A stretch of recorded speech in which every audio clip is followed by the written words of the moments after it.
Okay, for the second part of this lesson that I rushed through, so I wanna do this again with a little more detail, a little more clarity, and maybe take my time a little bit more. I want to talk about something called resonance structures, and this takes place when we have Lewis structures for a molecule, but you can have more than one position for various atoms and bonds and electron pairs. And they all follow the rules of Lewis structures. So if you can have more than one Lewis structure for one substance, and they're all following the rules of Lewis structures, then we say that they are a resonance structure. They have more than one possible structure, all right? And this resonance, this thing called resonance, has a specific kind of interpretation of the way these molecules exist. So let's just start by doing a couple of examples. Now, again, like I said, I did these in the note, but I am going to do this again. I'm going to take my time, because I know I missed a few important things. So we have to start with a Lewis structure. So just like before, as we were going on, we're going to count some valence electrons. So carbon has, oops, why doesn't my pen work? Oh, that's exciting.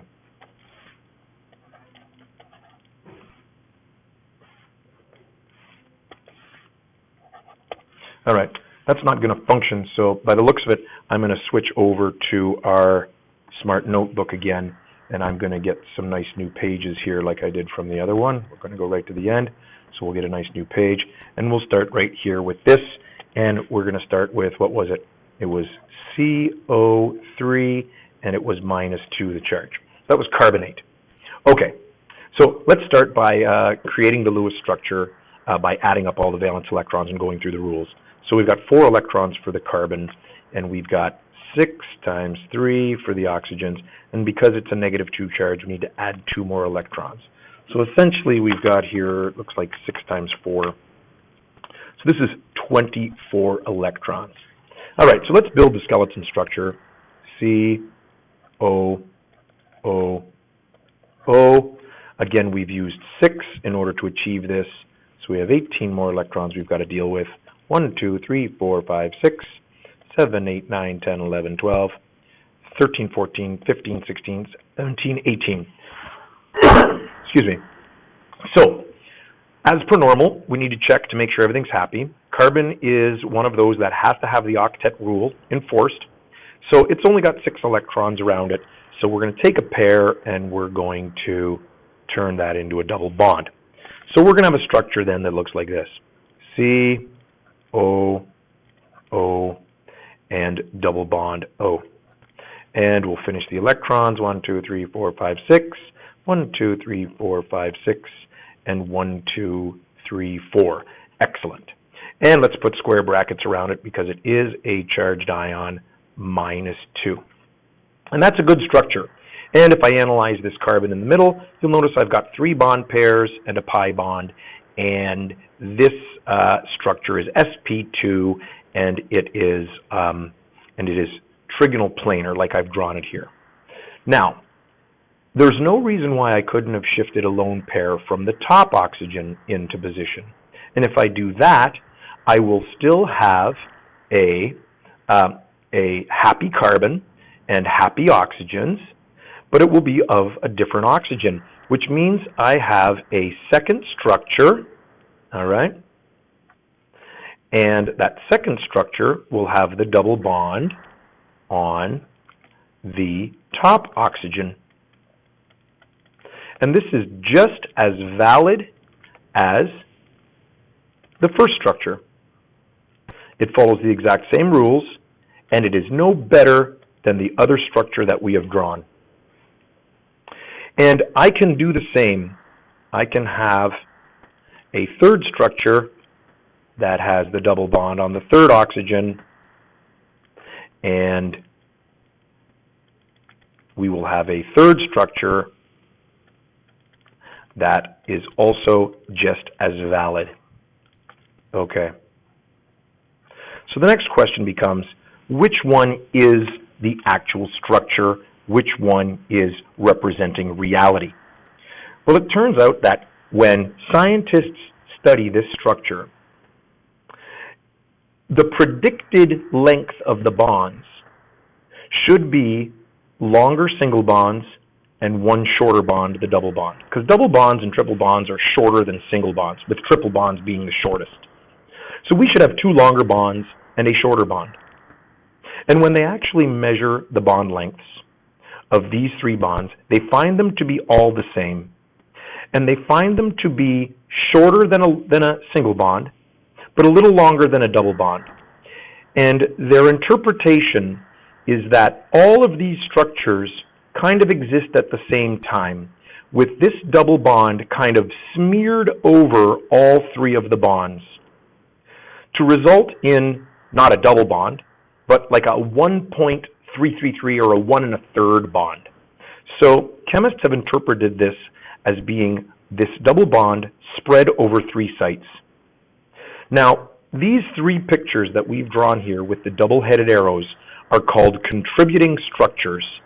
So we say that there are three contributing structures. So if I say, could you draw all the contributing structures for the following molecule? I'm implying that it's a resonance structure and you should draw all the possible valid structures. But in an interpretation on what's really taking place, we draw it like this. We draw single bonds to all the O's,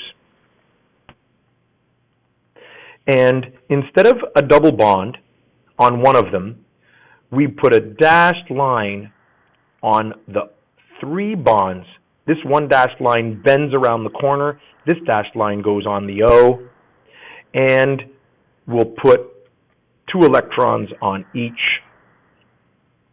And this represents that the double bond is spread over all of these three single bonds. All right? Again, we need square brackets, and we need to charge -2. We call this the resonance structure. The resonance structure. And in my haste this morning, I forgot to talk about the resonance structure. All right? So, 3 contributing structures to produce one resonance structure, and we have this bond that's spread over all these oxygens, and we have a name for a bond that is spread over more than one spot.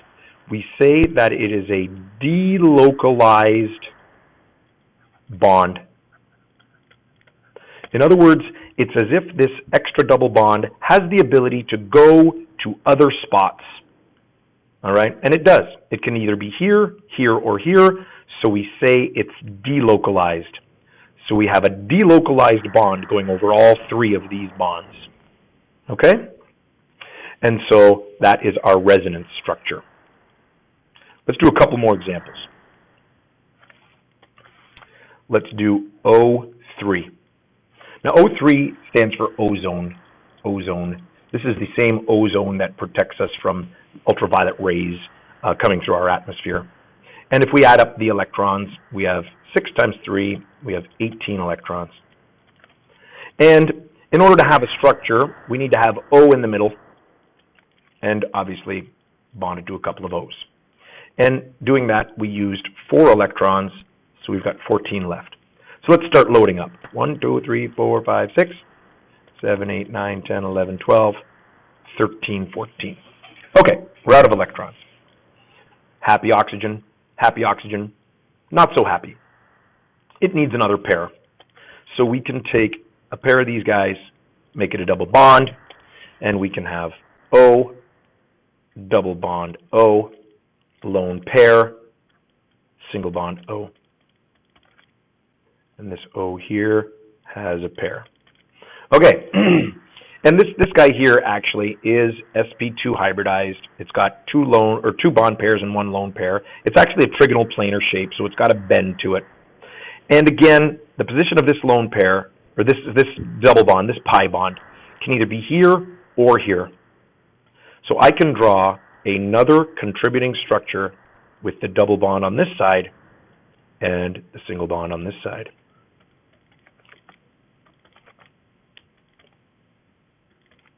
No charges on these guys, so we don't need the square brackets. But as you can see here, I've got 2 contributing structures. All right? And if we want to represent this delocalized bond, I will have oxygen, oxygen, oxygen, lone pair on this guy. And again, our dashed line goes right around the corner here to represent the fact that it is delocalized. Okay?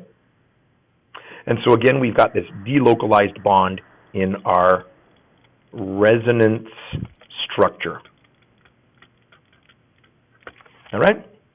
And its bond length would be a little bit shorter than a single bond and a little bit longer than a double bond.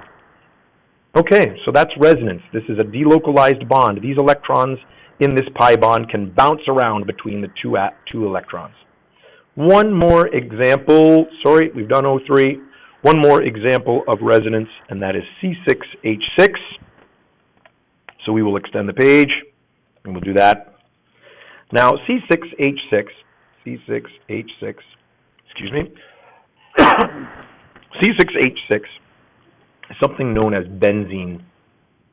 And benzene is a very important molecule when it comes to organic chemistry, and we will learn about organic chemistry in the next unit. Benzene is made up of 6 carbons bonded together in a ring that forms a hexagon, and each of those carbons has a hydrogen on it.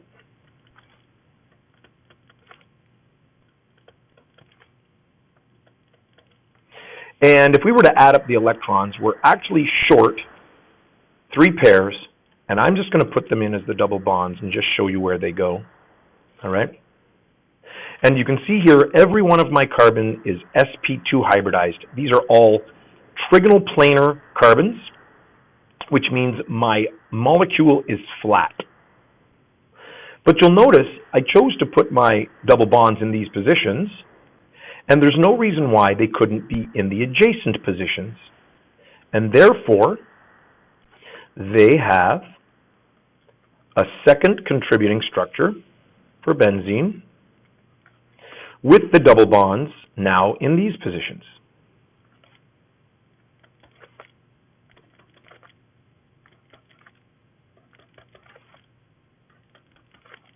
And so we've got 2 contributing structures for benzene.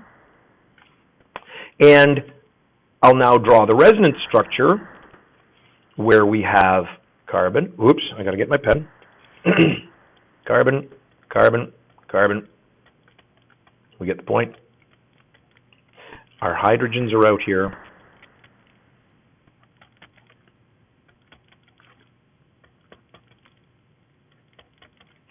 And we can draw our little dashed line, and it goes all the way around.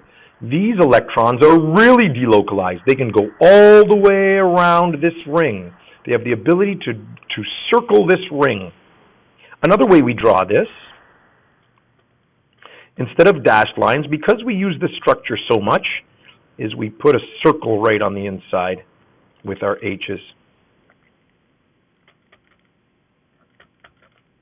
And so this is our, and this is pretty ugly, but I apologize, it's not bad, I guess. This is our resonance structure. Resonance structure for benzene. All right? So those are resonance structures. Excuse me. Now let's finish this off by talking about coordinate covalent bonds. We've looked at coordinate covalent bonds in the past. The bond in which the share pair of electrons is contributed by one atom in the bond. A coordinate covalent bond forms between a lone pair of electrons on the central atom and an atom that requires 2 electrons to complete its S or P sublevel. So let's look at some examples here. SO2. You can think of SO2 as being a molecule of sulfur and oxygen. S, whoops, oh, my pens don't work on this, I just remembered this, so I'm going to have to switch out. So let's look at an example for SO2. We'll get a new page here. All right. So SO2. SO2. If we were to count this up as per usual, we would have sulfur, 6 plus 6 times 2, and that results in 18 electrons.